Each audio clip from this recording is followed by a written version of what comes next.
En primeiro lugar,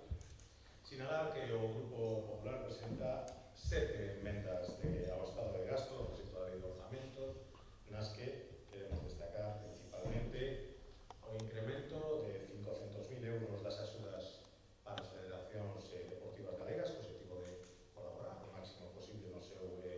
correcto funcionamento. Tamén un axuste de 400.000 euros da partida destinada a axudas a partidos políticos, de xeito que se adecue a evolución do IPC, xa que estaba considerada dentro do ano 2017, ou a apertura da posibilidade para que as asociacións sectoriais sen ánimo de lucro poidan beneficiarse tamén das subvencións para o financiamento de accións formativas con compromiso de contratación de desempregados, xa que ata agora estas axudas se podían acceder ás empresas e a partir da aprobación do vindeiro orzamento tamén poderán beneficiarse as entidades sen ánimo de lucro. E paseando xa as emendas registradas ao proxecto de lei de medidas fiscais e administrativas, e antes de ceder a palabra aos conselleiros para que nos expliquen polo miúdo as medidas incorporadas para dar resposta ás necesidades de vivenda dos galegos, informar de outras dúas emendas importantes tamén que presentamos. En primeiro lugar, a que ten que ver coa implantación do imposto sobre as estadías turísticas, no que concretamos os aspectos sustantivos do tributo que xa figuraba no artigo 8 desta mesma lei de medidas, creando unha taxa autonómica que estará bonificada ao 100% por parte da Xunta de Galicia, pero que habilita aos concellos a establecer unha recarga de carácter municipal que poderán aplicar a partir do 1 de xaneiro, tal e como comprometera públicamente o presidente Rueda. Outra das cuestións que o Grupo Popular incorporou nas súas emendas ao proxecto de lei de medidas fiscais e administrativas ten relación co sector eólico. En concreto, van dirixidas a 4 aspectos. Un primeiro, a repotenciación dos parques eólicos, establecendo a obriga de repotenciar estes unha antigüedade superior aos 25 anos, agas que nos proxectos autorizados se fixase unha vida útil dos aerogeneradores superior, no caso que se contemplaba ata os 30 anos. En segundo lugar, a posibilidade de retramitación voluntaria daqueles parques que actualmente están en proceso de tramitación ou que están autorizados pero non en funcionamento. Gracias a esta medida, que permitirá reactivar un sector castigado polas decisións dos promotores, poderán volver a tramitar o parque, incluso conjuntamente coa súa liña eléctrica de evacuación, a adaptarse ás previsións da Lei 2024 de promoción dos beneficios sociais e económicos dos proxectos que utilizan os recursos naturais de Galicia, recentemente aprobada neste Parlamento. En terceiro lugar, establecese un novo canon eólico, de forma que a súa base impoñible dependerá da altura total dos aeroxeradores e cunha tarifa de 75 euros por cada metro. A previsión é que esta nova regulación entre en vigor o próximo 1 de xaneiro cunha recadación global de 2026, cunha recadación global prevista similar ao que corresponde ao sistema actual. E por último, un aspecto que consideramos especialmente importante porque afecta directamente aos consumidores. En tanto non se aproba o novo plan sectorial eólico, o 50% da enerxía xerada polos novos parques que se atopan dentro das áreas de desenvolvemento eólico, incluídas no plan sectorial eólico de Galicia, deberá ser destinada a consumidores galegos a través de contratos de suministración a longo prazo, as xa conocidas medidas. Esta medida está totalmente alineada coa Lei 2024 de promoción de beneficios sociais e económicos dos proxectos que utilizan os recursos naturales de Galicia e que xa establece que para parques que se atopen fora desas áreas a porcentaxe de enerxía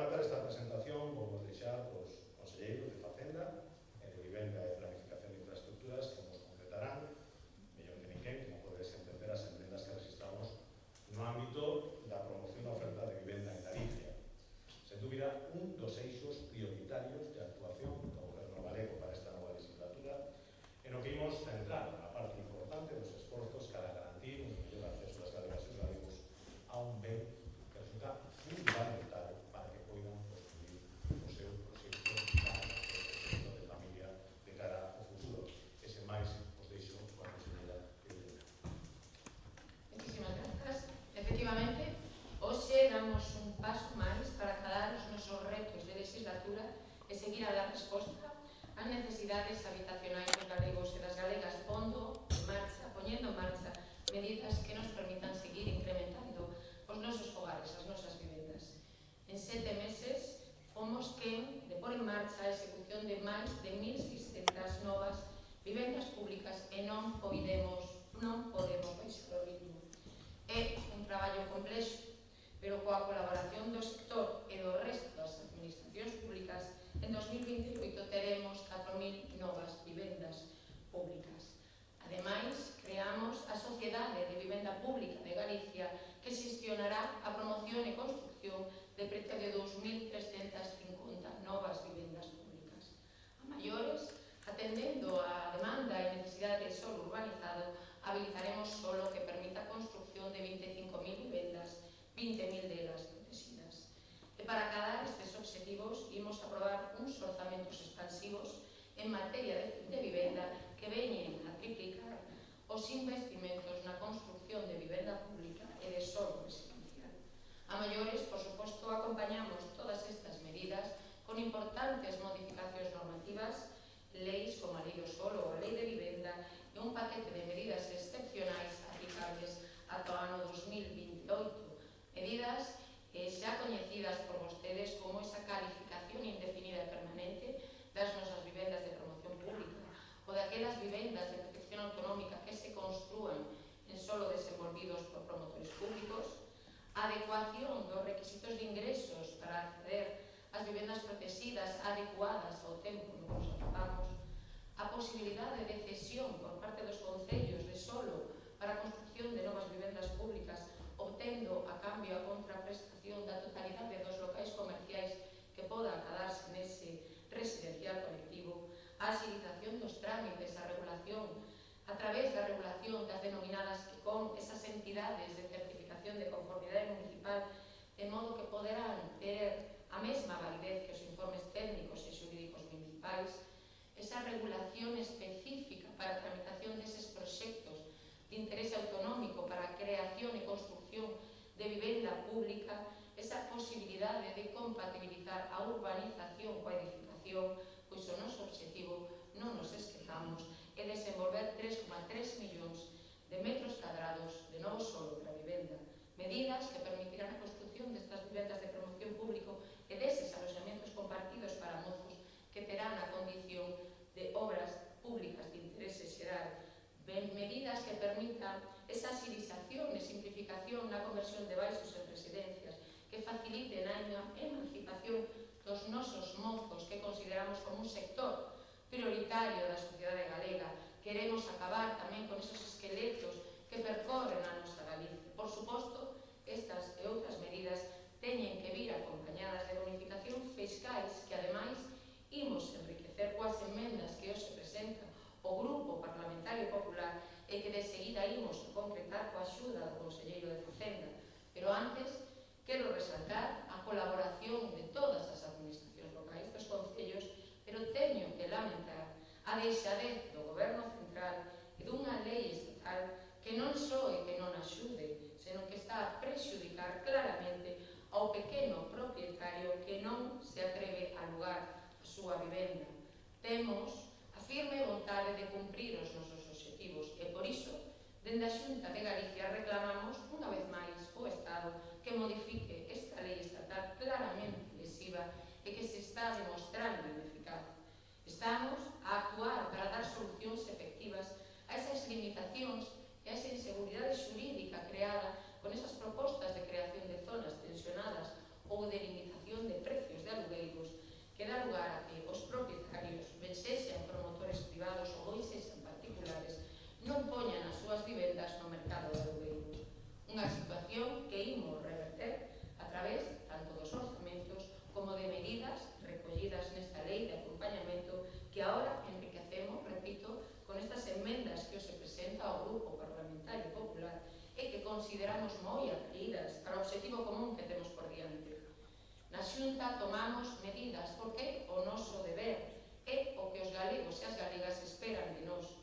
A Xunta actúa e agora tamén con bonificacións e con deduccións, medidas dun goberno comprometido comprometido, dun goberno que escoita e dun goberno que actúa. Medidas que agora os explicará por moído o meu compañeiro, o conselleiro de Facenda, Miguel Corpos. Gracias.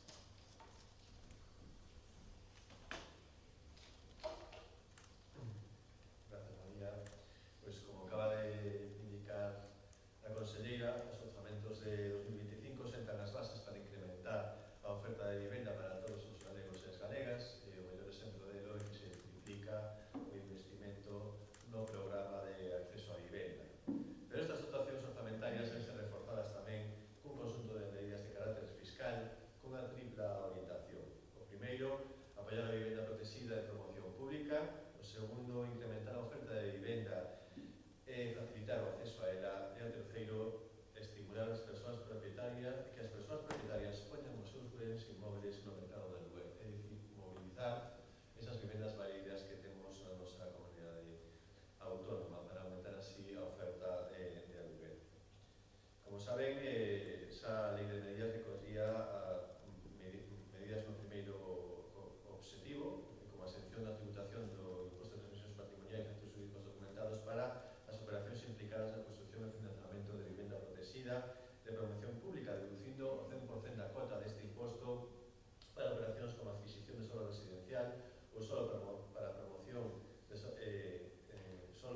solo residencial con destino a vivenda de promoción pública realizada por la Xunta de Galicia ou por los seus entes instrumentais, o IBUS ou calquera sociedade instrumental como a nova sociedade que vai crear a Consellería de Vivenda. Tamén se recolle unha deducción do 100% da cota para os actos de agrupación, agregación, segregación e división horizontal do solo en actos jurídicos documentados, neste caso, e tamén para a declaración de obra nova e división horizontal de edificios de protección pública en actos jurídicos documentados. E, por último, tamén as operacións de financiamento que posibilitaban levar a cabo estas actividades de construcción de vivenda pública, a construcción de préstamos, constitución de préstamos hipotecarios destinados a financiar a construcción de VPP promovidas pola Consellería de Vivenda, polo IBUS e por calquera sociedade instrumental de Xunta de Galicia. A segunda medida vai na liña do segundo objetivo tamén, e tamén está basada na lei de medidas, que en liña con o incremento de oferta de vivenda, aumento de oferta de locais que facilitar o acceso a ela, como o equiparar a condición dos locais comerciais que se foran convertir en vivendas, equiparar o seu régimen fiscal. Así, os beneficios establecidos para as vivendas pues, se aplicarían tamén a estes locais comerciais que se van mudar en vivenda. Por exemplo, se unha persoa adquire un local comercial terá que tributar o tipo será do 8% se o adquire a un propietario privado. Pero se a súa intención é destinar a vivenda, poderá collerse os tipos bonificados, de xeito que se a súa intención é destinar a súa vivenda habitual e está dentro do suposto del límite de renda, só tributaría por un 7%. Ese local estivera situado en calquera das zonas verdes, é dicir, zonas pouco poboadas, o adquirente tributaría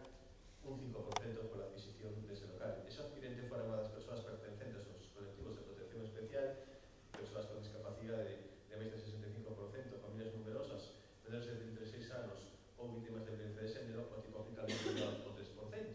na adquisición dese local. Todos estes colectivos adquiren este local nunha zona pouco poboada, a tributación por transmisións patrimoniais sería o 0%, aforándose o 100% do custe fiscal na adquisición deste local para dedicar a vivenda. O custe total, por outra banda, se adquire un local comercial para ser rehabilitado e logo dispoñerse a venda para ser alugado posteriormente como unha vivenda, pois tamén se tributaría únicamente nun 6% e logo na segunda transmisión tributaría un 4%, aplicando a medida que xa puxéramos en valor por unha emenda do Grupo Popular nos pasados orzamentos. Outra medida que vai nesta liña é a bonificación de AXD para a promoción, constitución e a rehabilitación de edificios de vivendas dedicados ao aluguer. Esta medida está orientada a estimular a saída de vivendas ao mercado de aluguer e contempla actuacións orientadas a aligerar a carga fiscal de operacións asociadas á construcción e ou rehabilitación de edificios de vivendas dedicados ao aluguer. Esta bonificación xa existía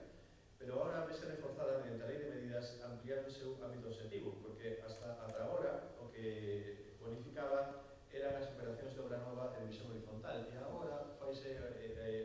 acentúase para aplicarse a todas as operacións concernidas na promoción de construción dos edificios, en especial para aplicarse tamén os supostos de rehabilitación de edificios xa existentes. Agora se reforza este paquete de medidas con as encaminadas ao terceiro objetivo, que é mobilizar esas vivendas, ese parque de vivendas baleiras, que para eles se recollen dúas emendas do Grupo Popular neste trámite de emendas, que para reforzar con estas medidas de incentivos aos pequenos propietarios de inmobles baleiros para que os poñan no mercado e así facilitar o acceso á vivenda para os cidadáns.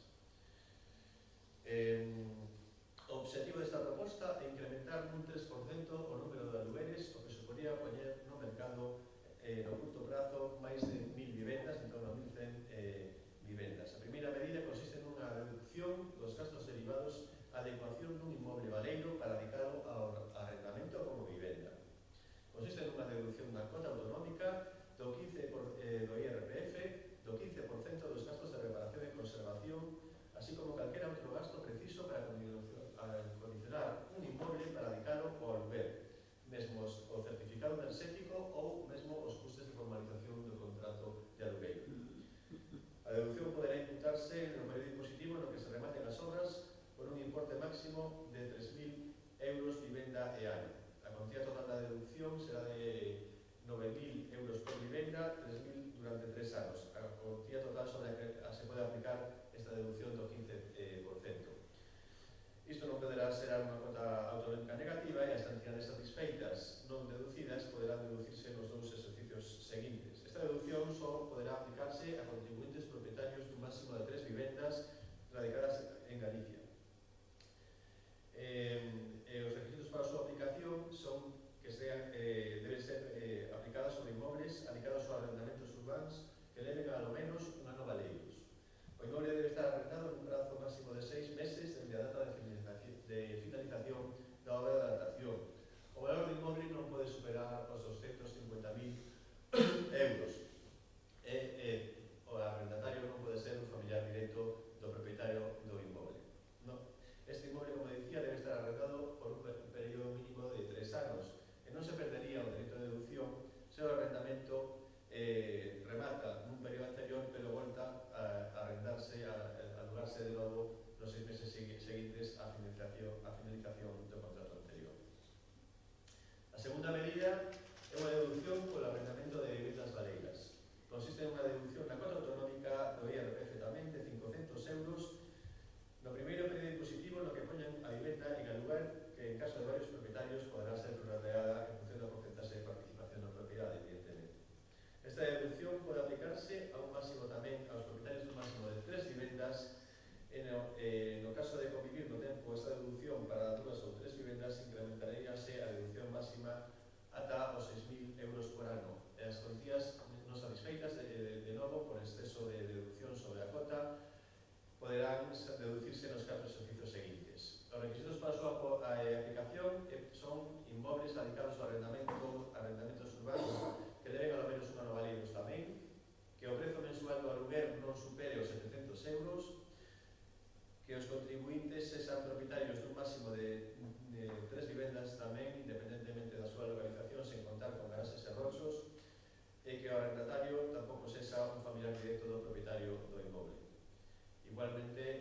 pues establecen tamén alguna prevención no caso de que cambien os arrendatarios neste período, pero siga un tracto sucesivo no arrendamento do inmoble. Estas son as dúas medidas novas que pensamos que colaborarán a dinamizar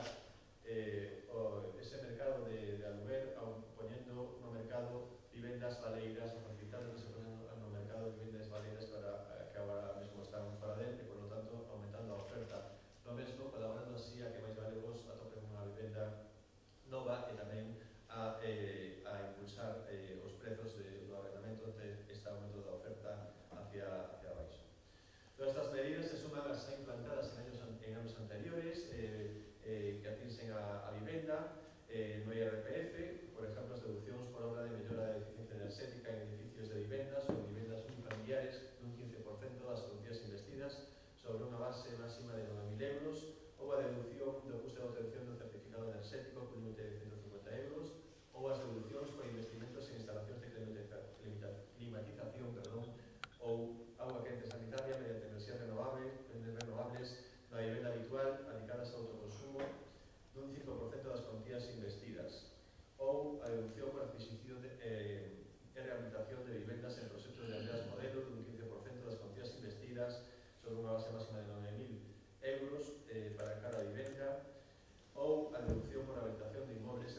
Alguna outra cuestión?